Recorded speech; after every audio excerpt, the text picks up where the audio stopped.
The fun fact, I have never watched Harry Potter. Oh, wow. That's okay. a crime. I don't actually know what happened. What about the books? I've never read Harry Potter. Fair enough. I don't know what happens. I don't You don't know if- what happens. Yeah. You never stayed on the trend of. I have no clue what You happens. see, that's a good thing in a way where it's Yeah, like now you you can can get still your watch it. Yeah, you can watch it for the first time and be blown away. I remember when the But I new- think you might be too old to enjoy it for the first I would time. never No, watch I Harry Potter. So I'm going to say something which could be somewhat controversial, but I don't believe you should cling on to your past self. You don't have to have big goals. But I have this phrase called like idea sex. Well, welcome everybody to what we call Founder Favorites. For now. For now. And what's Founder Favorites about, Yes. Jenny? So, Emmanuel and I are going to spend our time speaking with some of the UK's most exciting and up-and-coming entrepreneurs. So, it's going to be a lot about their journey, their background, why they do what they do, how they did it, but most importantly, their favorite takeaways from entrepreneurship. And I think that's what's most interesting, isn't it? Yeah, like just speaking to different entrepreneurs, founders of small up and coming businesses or well established businesses, and asking them, what was a favorite part of their journey, understanding what makes them tick, what they do on their free time, do they invest in crypto, like Rapid fire questions. get them some rapid fire questions and just get to know them as a person. And if that's something you're interested in, well, this is the right podcast for you. And it's a good time to kind of do it. I mean, if anybody's been following City A.M.'s entrepreneurship coverage in the past 5 months, I mean, we've been ramping it up slowly but surely, and now it's, getting faster and faster. But it's growing, and there's a community for it, and there's a lot of exciting, interesting entrepreneurs out there, and they're all doing different but same things. So there's a lot of commonalities to kind of choose from it and pick out here and there. But if you're looking for any sort of inspiration or motivation, I think this is definitely going to be the space to come to. Yeah, so without further ado, should we bring our first guest in, Timo Armoo? Timothy Armoo, also known as Timo. He is our first guest today, and he's going to share a little bit about what he's learned along the way of scaling and selling his business by the age of 29 now. Started at 17. Yeah, started at 17, and he's got a pretty interesting story and pretty interesting track record. Yeah, and mindset about entrepreneurship in general. So there's a lot of exciting things to kind of share in that space, but then also, what does it take to make a sellable business, and what is it to be sellable? I mean, do you have to sell it, or do you just have to kind of make it sellable? So I think that's the most interesting takeaway. Thank you for joining me and Emmanuel today. We've been looking forward to it all week, and so let's just kick it off and take me back to the beginning. The beginning was I was a poor kid growing up in South London. I discovered business at the age of 14. I was like, this is what I want to do for the rest of my life. And I failed a bunch of businesses. At 17, I started a business that kind of worked. And somebody paid me 110 grand for a business I started 11 months prior. I was like, this is what I want to do for the rest of my life. And then what I'm known for is actually at the age of 21, I started a company called Fanbytes, which was an early pioneer in the social media marketing space. So we helped brands like Nike, Adidas, the UK government. We helped them to reach Gen Z through social media influencers. And we grew that company in the space of 6 years to a team of 80 people. We raised a bunch of money. And then in 2022, we ended up selling the company. So it was a very, very crazy journey from starting something my second year of university at 21 in 2017, all the way to then selling it at 27. And just so many learnings came from that. Mm-hmm. Well, that's a lot in a little bit of time. So breaking it up, would you consider yourself a serial entrepreneur now? I will consider myself a serial tinkerer rather than a serial entrepreneur. The reason I say that is because I'm constantly experimenting with different things and then trying to find people who are incredibly capable to then run those things. Now, some people call that entrepreneurship. In fact, some people say that's the true definition of an entrepreneur, right? Like you think about a thing, build a system, and then it operates independent of you. So to some degree, yes, but I call myself a tinkerer because I don't commit to really starting any business. I'm more just like mesh up different ideas that I see, and then I try and build the right ecosystem and machine for it to run, basically. Mm-hmm. That's an interesting way to put it. Yeah, I need to be a serial tinkerer as well. I feel like that's... and I would like to just understand, it must have been a big shift. You said you went back to Ghana and you were in Ghana for 10 years. And do you think the time you spent there and then returning back to the UK had any influence on just like, why you wanted to be a businessman, an entrepreneur? Because, in Africa, a lot of people are entrepreneurs, whether it's a small little shop that they own or that they're running their own, multi-million-dollar business. Yeah. But majority of, Africans have that entrepreneurship mindset because of the economy and the way it works, right? You kind of have to start your own business. Do you think that had any effect on why you decided to go down that path? So I don't think growing up in Ghana actually made me more entrepreneurial. I think it was growing up on Oaken Road in South London and having this chip on my shoulder that I don't deserve to be there. So ever since I can remember, I've always felt this feeling of being destined to do something significant. And so the fact that I grew up on a council estate with my dad, I just had this sense of like, I need to do something that's impactful. And I don't think it is going the conventional path. So the biggest impact for me was actually growing up in Southeast London as a kid rather than growing up in Ghana. To be honest, I don't think growing up in Ghana actually like really impacted me in any way. Maybe it taught me a bit of discipline. I got a scholarship to a boarding school when I was 16. I went to a school called Christ Hospital, which some of your listeners may know actually. It's a very weird school. It's like Hogwarts, but on Earth. The real life Hogwarts. Yeah. Like you march into lunch every day. They had a band. A band. It was very peculiar. But Did you guys wear really cool? Yeah, we wore gowns, robes. We Robes, wore nice. yellow socks. Yeah, it was kind of Just no wands. just no ones. Or did you have houses? We had houses. Nice. So I was in Middleton A, Mid A. Yeah, weird place. That sounded like fun. What Hogwarts house would you be if you were in Hogwarts? So fun fact, I have never watched Harry Potter. Oh, wow. That's a crime. I don't actually know what happens. What about the books? I've never read Harry Potter. Fair enough. I don't know what happens. I You don't know what Yeah. happens. You never stayed on the trend of. I have no clue what You happens. see, that's a good thing in a way where it's Yeah, like now you you can get still watch it. Yeah, you can watch it for the first time and be blown away. I remember when the But I new- think you might be too old to enjoy it for the first I would time. never No, I watch don't Harry think- Potter. Yeah. Why? see, that's- I just don't want to. Well, now I we don't know. want to, right? Like, I have no desire to that or Lord of the Rings. I have no clue what happens. in Game of those Thrones. things. What about Game of Thrones? I don't know what happens. In So what do you do on your downtime? Does an entrepreneur ever have downtime? That's a good question, Jenny. Yeah, I think my Do you downtime. have downtime? You're working like 100 hours a week, or how is Yeah. that? So to me, like, work is fun and fun is work, right? So I work with friends on projects. I start things. I don't start things. I would say that, the 6 years that it took to build Fanbytes was such a sprint. It was such a sprint that mentally, I think that you have to then prepare yourself for the next thing. So yes, I've grown a pretty sizable social media presence, but that's like fun rather than it being a business. I'm looking at building, since we sold Fanbytes, I've sold 2 more companies on behalf of my friends. And that's been very exciting, actually. I realize that's something that gives me a lot of kicks. But the most important thing has been, for me, realizing that there's very few times in someone's life that you have the opportunity to have just total optionality. And rather than just diving into something else, I'd much rather be really precise onto what I want to do next. Mm-hmm. And going back to being a child, did you ever want to be an entrepreneur? I mean, sometimes I'll speak with founders who say that ever since they were 10, they wanted to build this business. And then I meet other people that are like, I just wanted to be a flight attendant and travel the world, and now I own a tech firm. So what were your initial ambitions and how have those changed?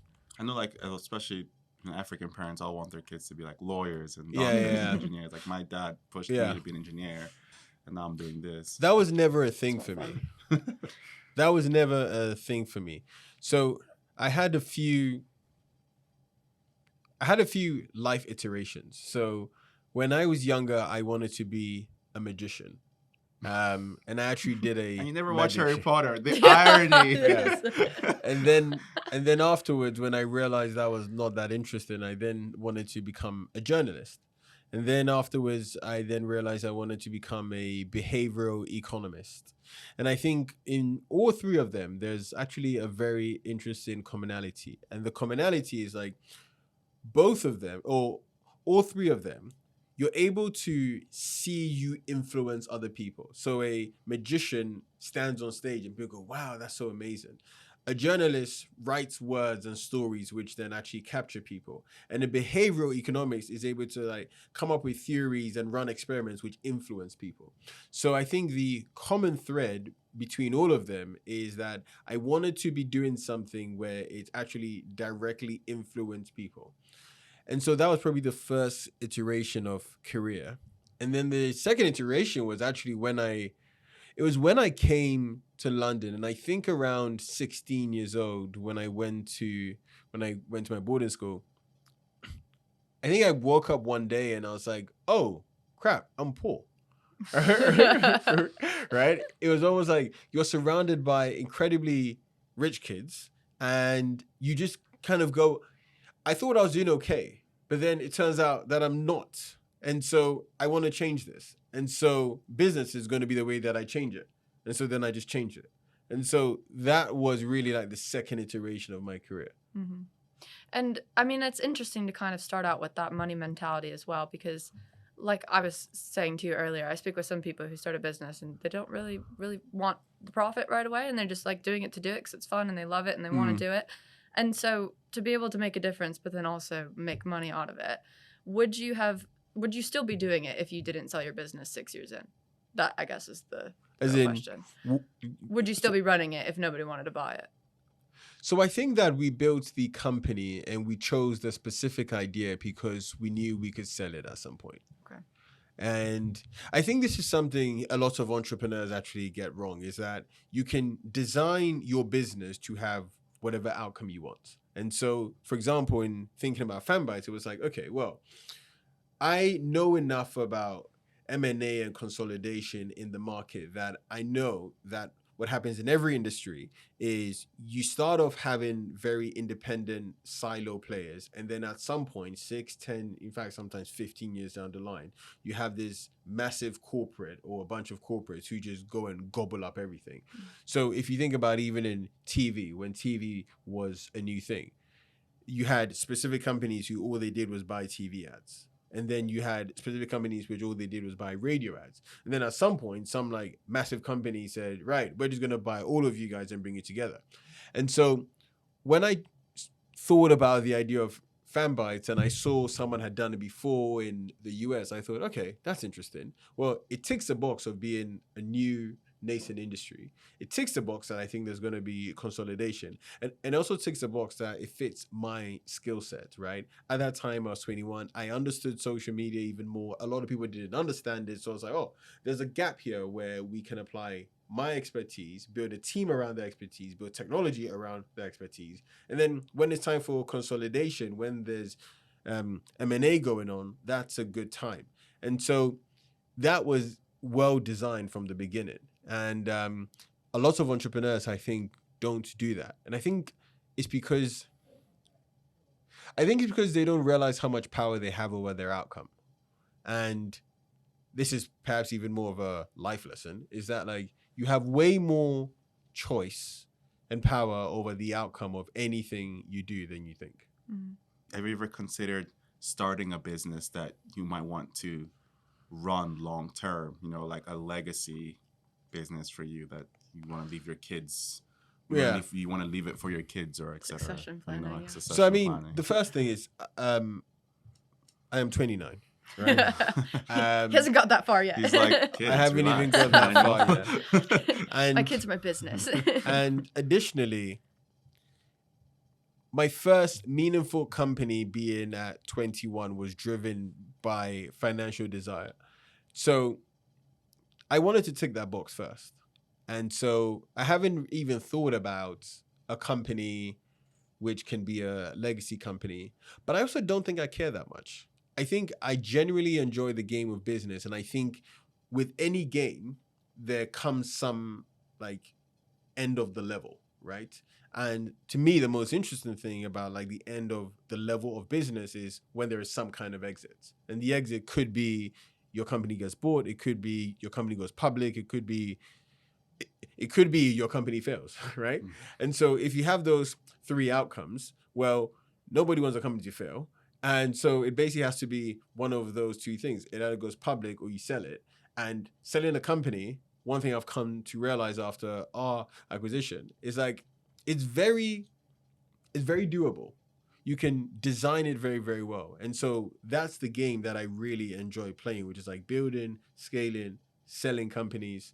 And quite frankly, I also think, and maybe we can dig into this if that's of We can dig into use. anything. We have the time. Like, That's what we do. We're journalists.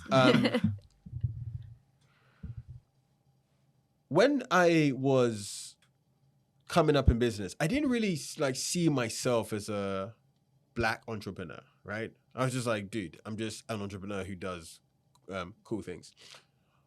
Especially since the exit made like so much press, etc. One of the things I've come to really internalize is there are few people who are both black and like working class entrepreneurs who basically have like built really meaningful businesses and sold them. And I think there's something there about almost like leading the charge on just having a repeatable playbook of how you can have minority entrepreneurs who are just exceptionally good at building companies, scaling companies, selling companies, and just rinse and repeat. Because when you think about that, people who've done it like 4, 5, 6 times, no name comes in. And I think, you know, I'm currently 29. When I'm 49, if I can do another 3 companies, I'd go, yeah, that was really exciting. And that was really worthwhile. Mm-hmm. Well, and I find it interesting too, because once you sell it, I mean, obviously you were the founder and you're known as the founder, but do you feel like you kind of lose that tie to that business with your name with it? You know, as that business continues on and grows with another owner and another. So I'll tell you something really interesting. This happened 2 weeks ago. I was at a restaurant with a friend and someone tapped me and was like, oh, hey, Tim. And it was actually one of our first employees that we ever hired. And he still works for the company that bought Fanbytes. And I thought about it and I thought, now you're kind of like a stranger to me, right? Because I haven't spoken to you in like 2 years. But I do remember myself and my co-founders agonizing over like, should we hire this person? Should we pay them like the $60K they're asking for? It's like, oh my God, this is pricey, right? And then now it's almost like you're just another person that I know.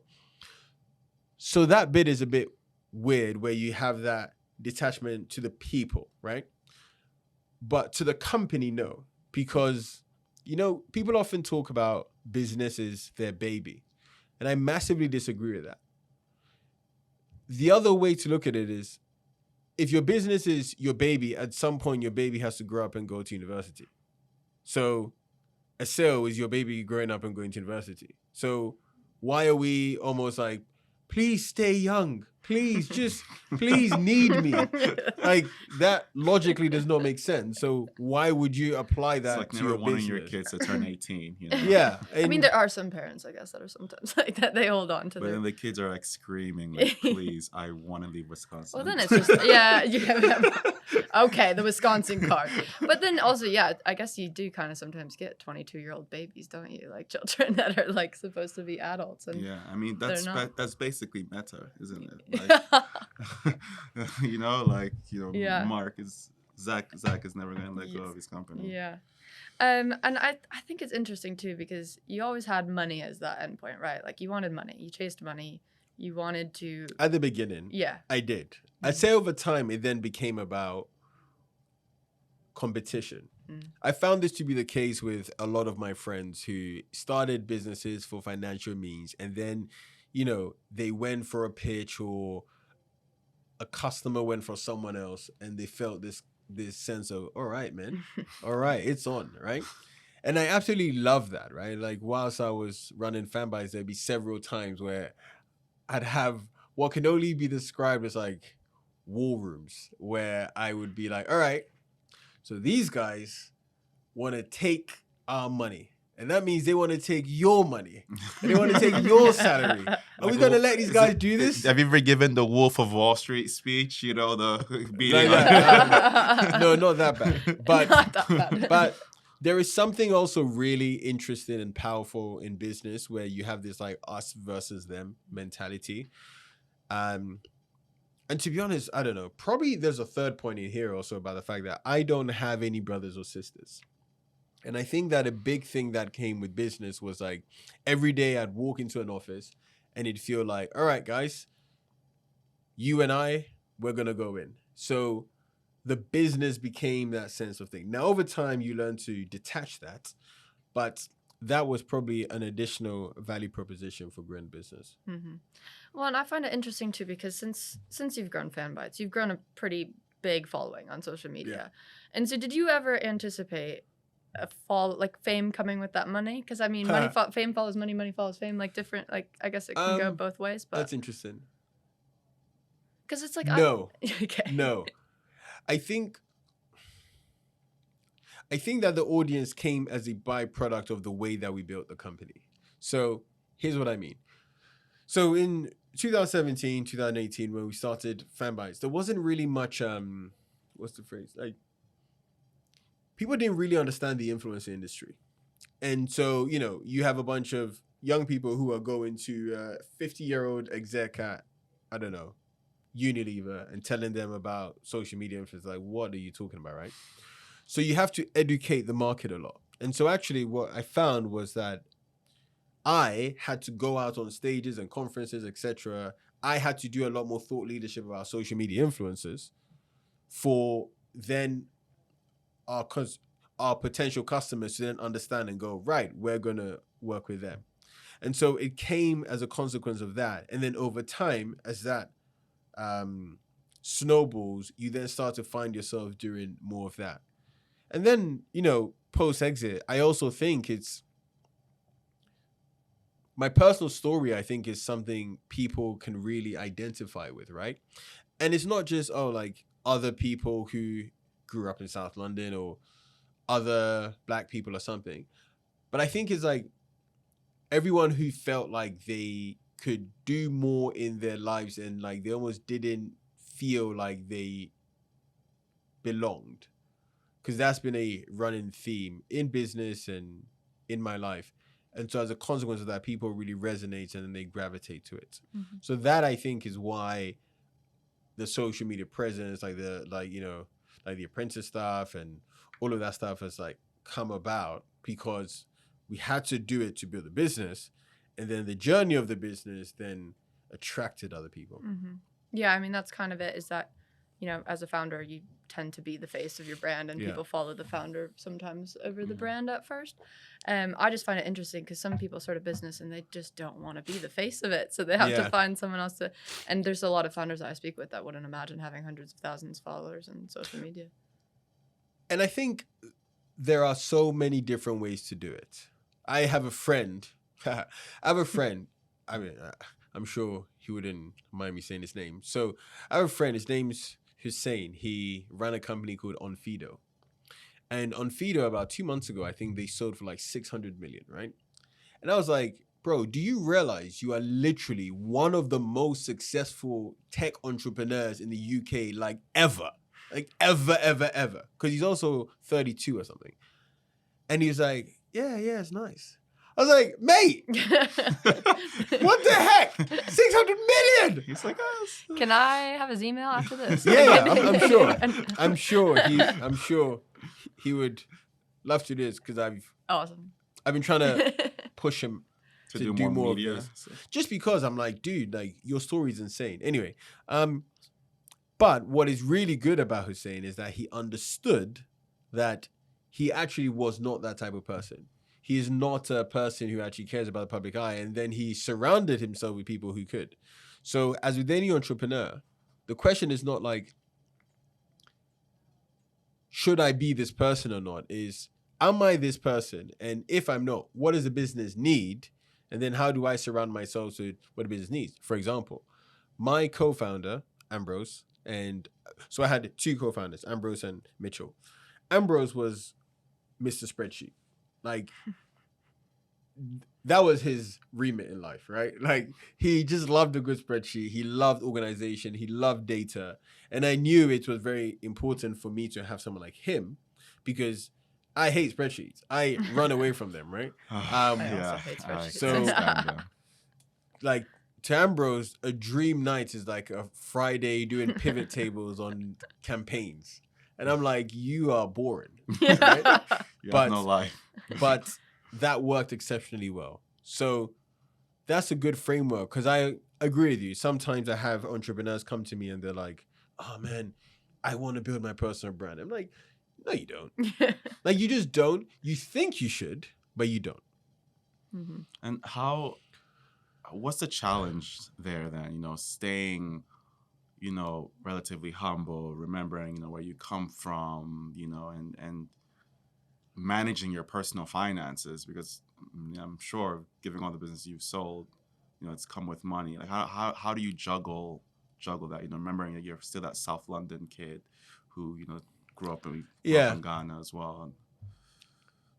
So I'm going to say something which could be somewhat controversial, but I don't believe you should cling on to your past self.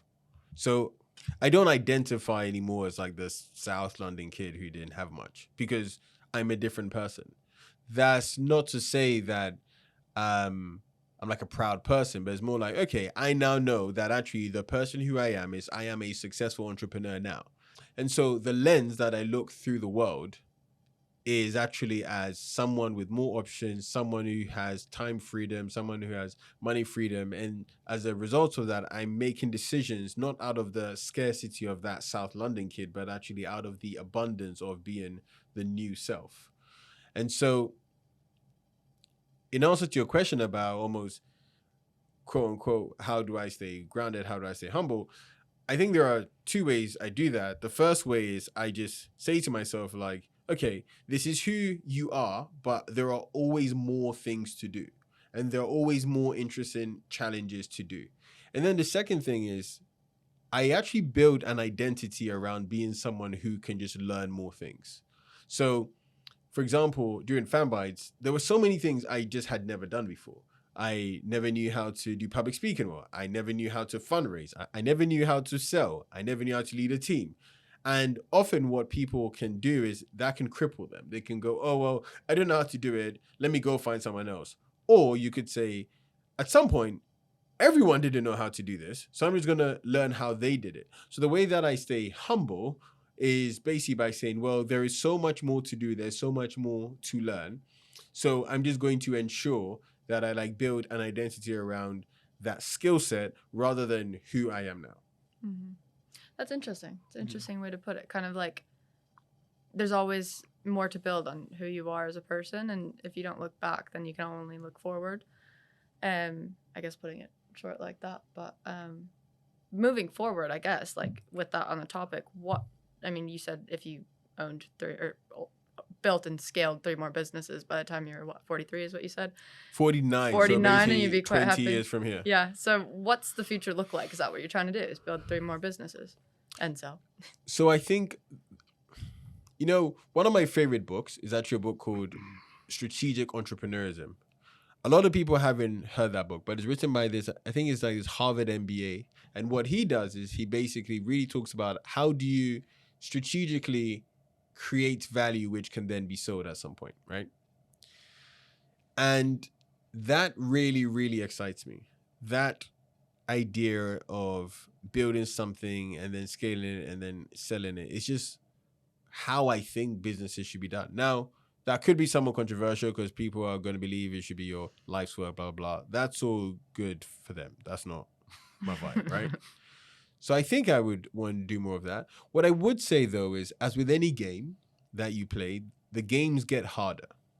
And so 2 days ago, I was hanging out with a friend who's basically trying to raise 30 million to buy a bunch of companies and then roll them up and sell to private equity for minimum 100 million.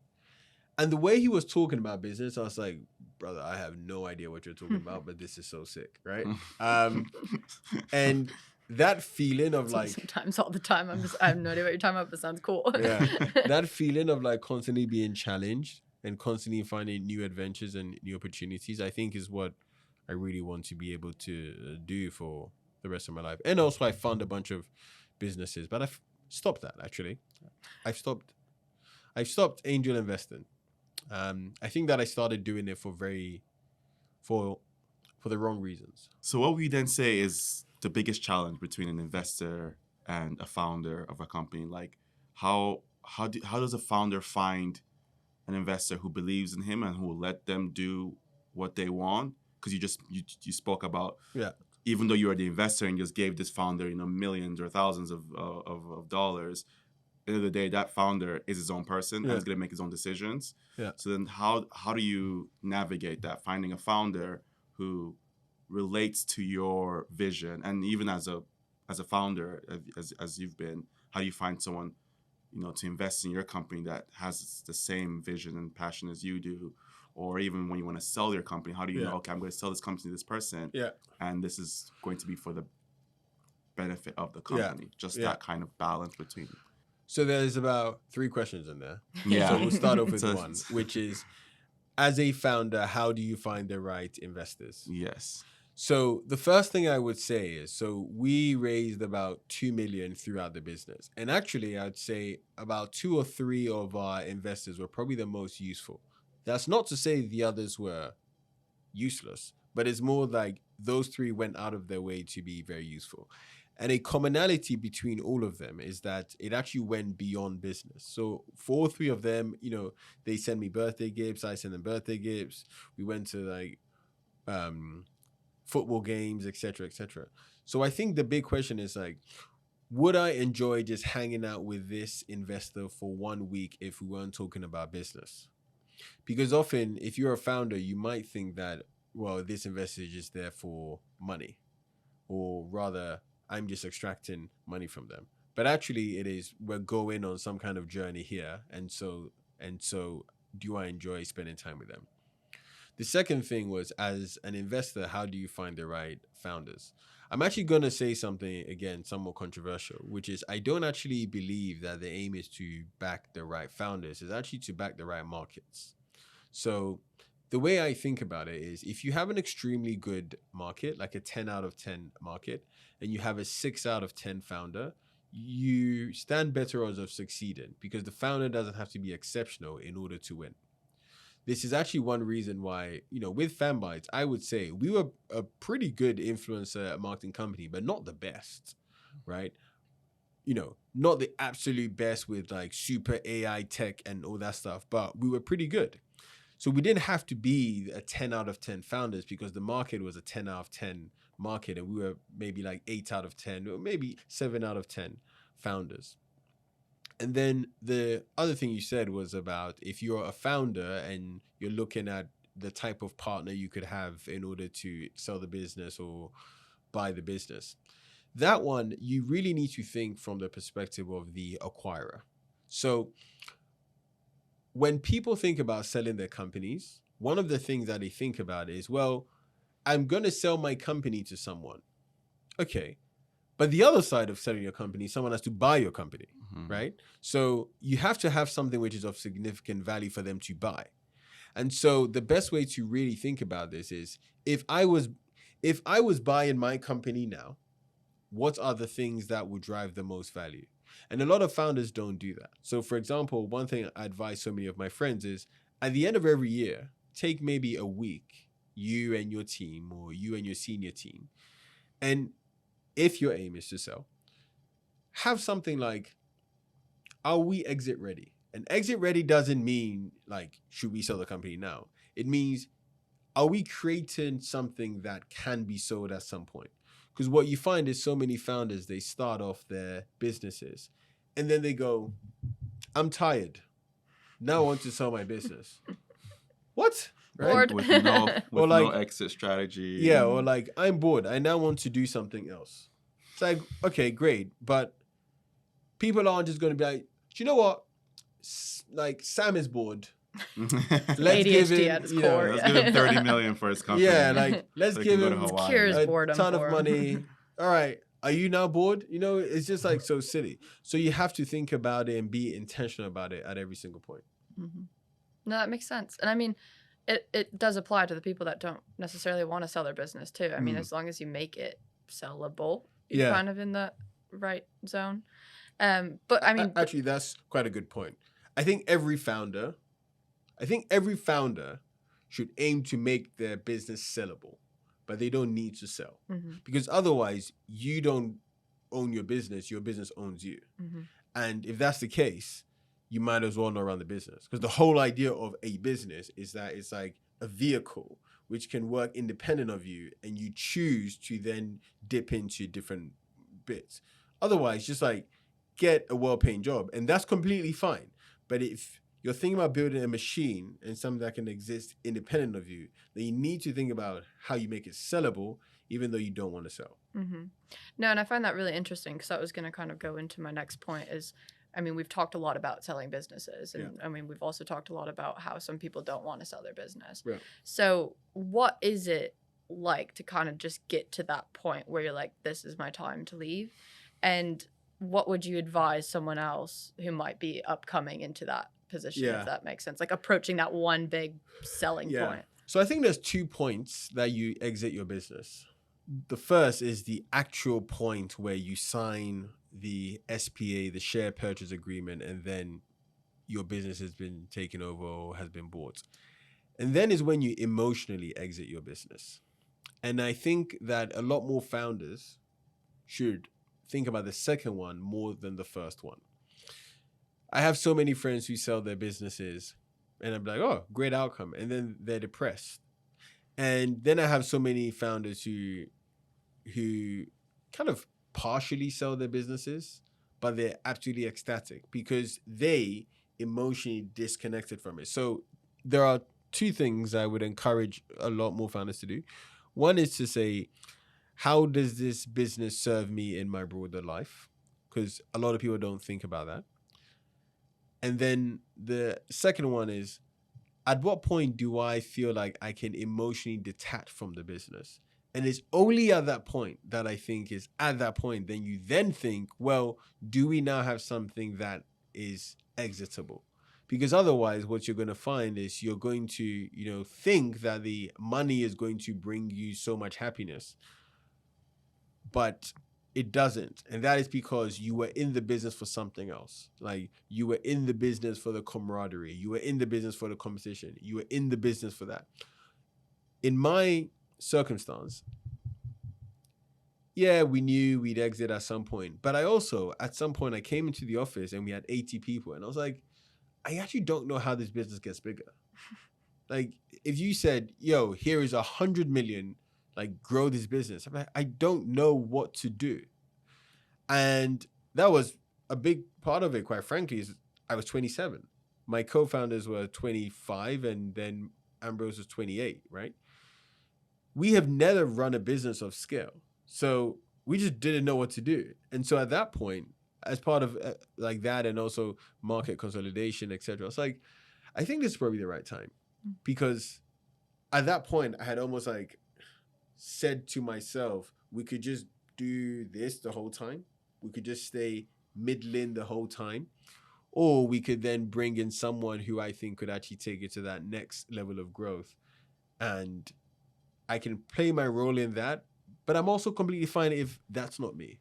And if they basically take the fan bites machine and then blow it up, that's happy days. Is the stem of your ideas? Like, where do you get your ideas? Would you say you're just in the shower, the idea comes to you, or you're coming back home from the office? Yeah. Where does the ideas come from to start these businesses that you have started? Yeah, so I think I'm very shameless in the fact that I've never started an original idea in my entire life. I'm incredibly proud of that. The reason why is I look at things that have already worked elsewhere and then I just match them up to different things. So for example, Fanbyte started off was because I saw a US company doing the social media influencer thing well. And I was like, we should bring that to the UK. And then even better, we should then bring that to like a Gen Z audience. I have this phrase, I'm trying to make it a thing, but I don't know if it'd be a thing. But I have this phrase called like idea sex. And the idea of idea sex is that you take an idea that is in a different domain and then you mesh it up with like a different domain. And it could be a different audience. It could be a different segment. It could be a different need. And then you like mesh it together and it creates a new idea. So, for example, Fanbyte was social media influencers for Gen Z, right? But then someone could also have the same thing and be like social media influencers, but for like people over 50. Someone could say social media influencers, but for people with disabilities, right? So like suddenly you're basically taking one domain, a different audience, meshing them together. And it's like, oh, here is a new idea, right? There's a whole world of these businesses which are like Airbnb, but for this. I actually recently saw there is a company which is Airbnb, but for fishing, right? It's I like, saw that. yeah, I did right? see that. That is a perfect idea. Sorry, that's a perfect example of idea sex. It's like, here's a model, here's a different audience, mesh them together, ta-da, we now have something new. And so I think that sort of thought pattern is something that a lot of entrepreneurs can really lean on, not only for new businesses, but actually new projects inside of businesses, right? If your business is growing and growing, but is perhaps a little bit stale, and you want to do something new in the business, one way to do that is what else is working outside of our industry, and then how do we bring it into our industry, and that could then be the platform for a whole new business inside of your business. What would be like your best advice to entrepreneurs in the lane of, this idea sex? What would you tell an entrepreneur who wants to start and sell a business, in like 30 seconds? What would you tell them? Oh, I like these. Yeah. 30-second advice. So, all right, Emmanuel and Sometimes Nwosu, I'm an entrepreneur. I want to start my own business, Timo. What would you tell me? 30 seconds. Cool. Tick. You don't have to have big goals. That'd be what I'd say.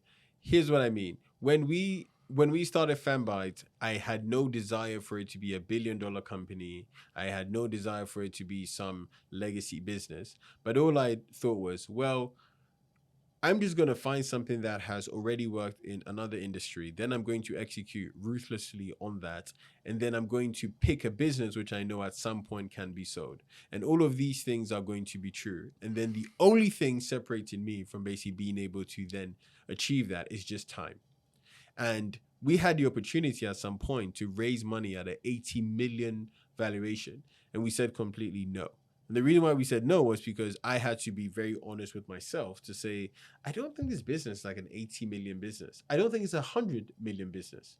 But I know very well, like, it's, tens of millions. Yeah, okay, sounds good.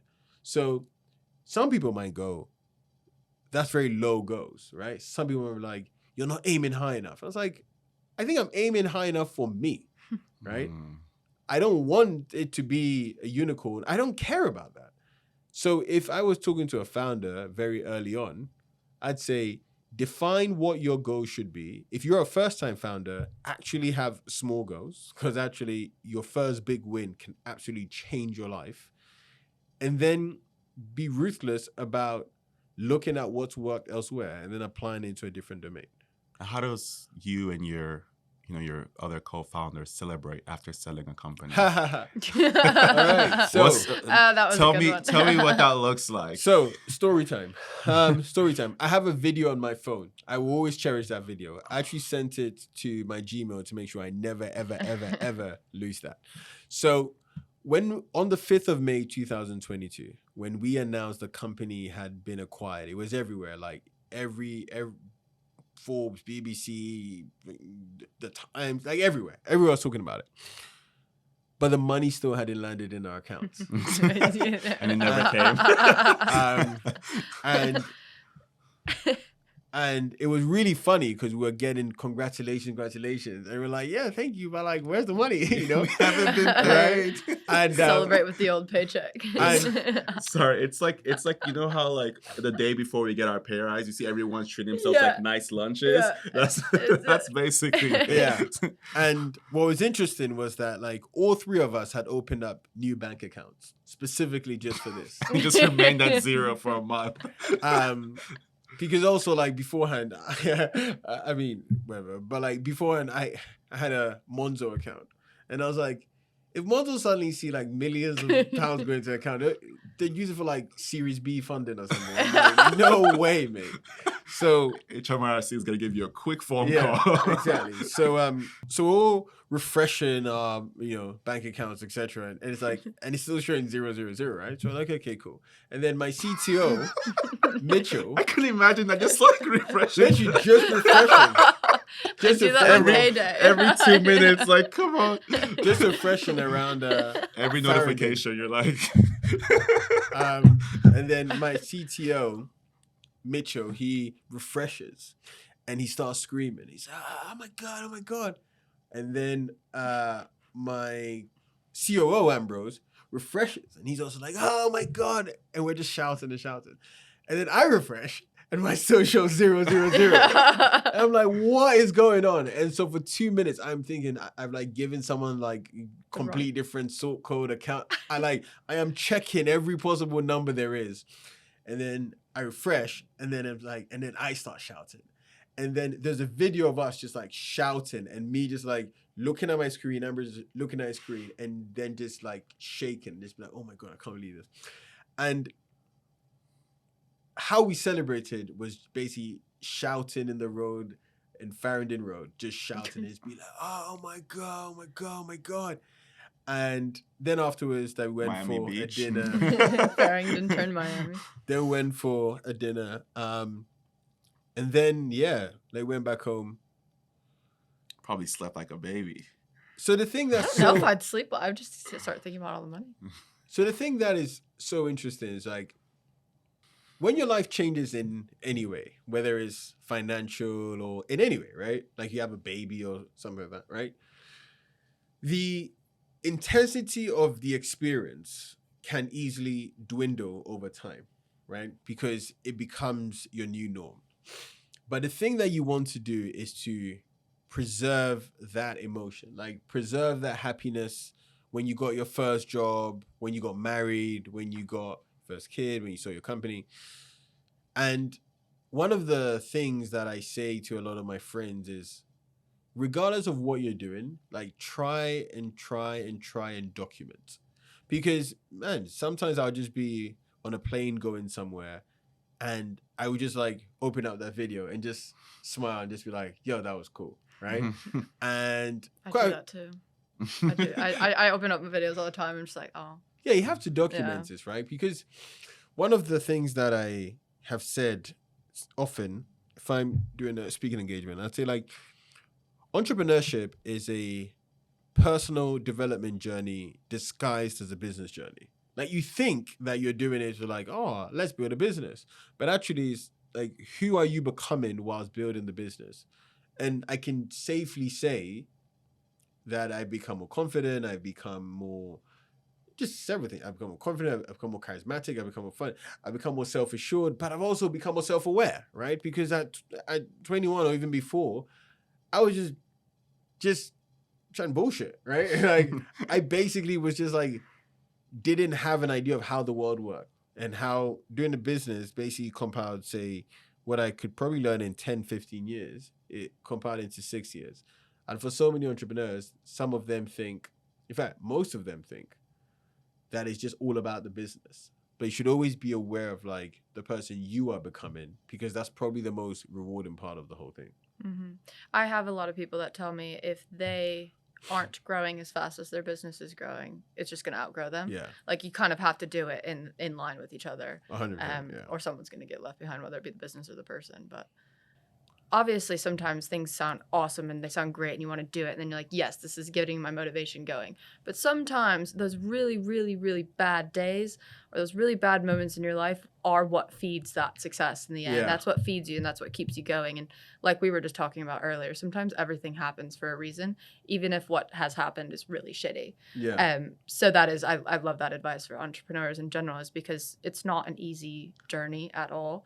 And there's going to be times that you're absolutely smacked down and you need to get yourself back up. You know, people often talk about positive energy, right? Constantly work on positive energy. And there's definitely something to that. But I think something they don't talk about a lot is negative energy. 100%. Like, there were times when fanbase got hard where I was like, this shit is not falling. And the reason why it's not is because my dad saw this. He saw this in its very early stage. and this has to work. So actually, when I stood up in front of the entire company and I talked about the acquisition and how it come to be, I actually said in there, I was like, and another reason why this had to be a successful acquisition. Another reason why we chose Brain Labs out of all the potential people who wanted to buy the company was because we knew there would be a successful acquisition, and the company had to be successful because before my dad passed away, he had seen this, and I told myself this will end successfully. And for a lot of entrepreneurs, understanding their why doesn't. For a lot of entrepreneurs, they haven't done the real hard work to understand their why. Like, who are they proving wrong? Or who are they proving right? But that level of why are you doing this, which goes beyond money, is something a lot more entrepreneurs should embrace and should really wrestle with. Mm-hmm. So what you say is, the most important conviction for an entrepreneur, what is the ideal motivation, especially once you've already succeeded, or if you're trying to succeed, what is the goal there? When things will get really bad in fan bites, and not, it's not like we're saving kids or anything, but when things will get challenging in fan bites, I would often say, yeah, this is just one for Wikipedia, right? I'd say that a lot, and people will be like, what? But the reason why is because I think I had just accepted that there will be challenges, and there will just be a footnote in the entirety of the fanbite story. Oh, some customer went to a competitor. All right. Oh, this employee went to a competitor and told them all our secrets of how we do something. All right. We thought we're gonna get and this genuinely happened. An investor was gonna write us a $500,000 check and then decided not to because his friend told him over dinner that TikTok was owned by the Chinese and therefore was spyware. All right. So all of these things basically happen and will happen in an entrepreneur's journey. And the one thing you have to do is not take it personally. And if you have to come up with some phrase like we did, which is, one, which was one for the wiki, or just charge it to the game, or that's just how life works. Have something which helps you make fun of the seriousness of business, because there will be challenges. And if there were no challenges, everyone would do it, but everyone doesn't do it. So therefore, embrace the challenges.